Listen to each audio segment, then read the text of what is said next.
মনে হচ্ছিল বিপিএলটাই সৌম্য সরকারকে মিস করছিল।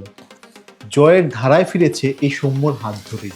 ম্যাচটা 25 বলে 48 রানে আউট হয়েছে। বিপিএল শুরুর দিকে আমরা যাদেরকে নিয়ে ন্যাশনাল টিম চিন্তা করি বা ন্যাশনাল টিমের পাইপলাইনে যারা থাকবে, তখন এই যে প্লেয়ার যাদের একটা পাস্ট রেকর্ড আছে, বাংলাদেশ টিমে খেলার অভিজ্ঞতা আছে, এই ধরনের প্লেয়ারদের যখন লিস্টিং করি তখন যে নামগুলো আসে তার মধ্যে একজনকে খুব বেশি মিস করছিলাম।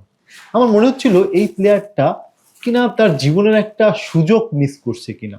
তো সেই জায়গায় পরে অবশ্য সে কামব্যাক করেছে, কামব্যাকটা সেই রাজকীয়। আজকের কথা বলবো সৌম্য সরকারকে নিয়ে। সৌম্য সরকার বিপিএল এর শুরুতে পারিবারিক কারণে বিপিএলটা মিস করছিল। মনে হচ্ছিল বিপিএলটাই সৌম্য সরকারকে মিস করছিল।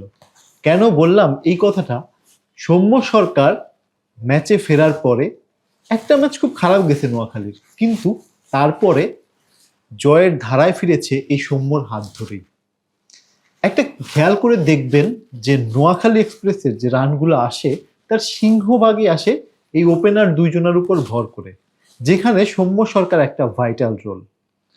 প্রথম দিন যেদিনকার সৌম্য মাঠে নামলেন, আনএক্সপেক্টেডলি একটা দুর্দান্ত ক্যাচের শিকার হয়ে ফিরলেন। একটু হতাশাও লেগেছিল, একটু রিয়াকশনও ছিল। পরে যখন সৌম্য সরকারের সাংবাদিকদের সাথে কথা হয়, তখন সৌম্য সরকার সুস্পষ্ট জানায় যে আসলে অনেক বেশি প্রিপেয়ার্ড ছিলাম, এই ধরনের আউটটা আনএক্সপেক্টেড ছিল। তো এই জন্য রিয়াকশনটা বড় হয়ে গেছিল। সৌম্য সরকার তারপরে যে ইনিংসগুলো খেললো, 59 রানের একটা 50 রয়েছে। লাস্ট যে ম্যাচটা খেললো, লাস্ট ম্যাচটা 25 বলে 48 রানে আউট হয়েছে। যে বলটায় আউট হয়ে ফিরেছেন খুব আফসোস নিয়ে। সৌম্য সরকার এই ম্যাচটায় ভালো ভালো বল রিড করেছে। যেখানে সৌম্য সরকারের দুর্বলতা ছিল, স্পিনে সৌম্য দুর্বল, এটা আমরা অনেকদিন ধরে অ্যানালাইসিস করতেছিলাম। সে সৌম্য স্পিনের সেই পরাক্রমশালী স্পিনকে অতিক্রম করেছে, ইমাদ ওয়াসিমের মতো একজন ভালো বোলারকে ফেস করেছে। সেই জায়গায় সৌম্য সরকার মামুনের বলে আউট হয়েছে, এবং বলটা যেভাবে আউট হয়েছে সেটা হতাশাজনক। কারণ সৌম্য সরকার যে সময় আউট হয়েছে, তারপর যদি ম্যাচটা আরেকটু দূরে গড়িয়ে নিয়ে যেতে পারতো, 25 বলে 48, একজন ওপেনার যখন সেটা এই 25 বলকে যদি 50 বলে রূপান্তর করা যেত, তাহলে একটা শতকও দেখতে পারতাম হয়তো।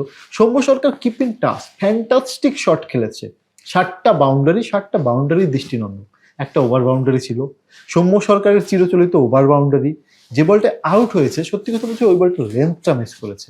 লেন্থটা মিস করার জন্য হতাশাজনকভাবে আউট হয়েছে। সৌম্য সরকারের দ্বারা আরো ভালো কিছু এক্সপেকটেশন আছে, এবং সৌম্য সরকার যদি চিন্তা করেন যে পাইপলাইনে তো এখন স্পট খালি নেই, কিন্তু বিশ্বকাপ যাবে বা তারপরে যাদেরকে নিয়ে আমরা পাইপলাইন চিন্তা করি, সেই জায়গাটায় সৌম্য সরকারকে কি কোনোভাবে ছেটে ফেলা যায়, বা সৌম্য সরকারকে আপনাকে চিন্তা করতে বাধ্য করবে এই প্লেয়ারটার ক্যাপাবিলিটি আছে, ক্যাপাসিটি আছে, শুধুমাত্র স্ট্রেংথটা ধরে রাখতে, কন্টিনিউটিটা ধরে রাখলে ওকে নিয়ে চিন্তা করতে শুধু বোর্ড না, ওয়ার্ল্ড ক্রিকেট বাধ্য। সৌম্য সরকারের উজ্জ্বল ভবিষ্যৎ এবং সৌম্য সরকার ন্যাশনাল টিমের পাইপলাইনে করানোরও এই প্রত্যাশায় স্পোর্টস পোস্ট।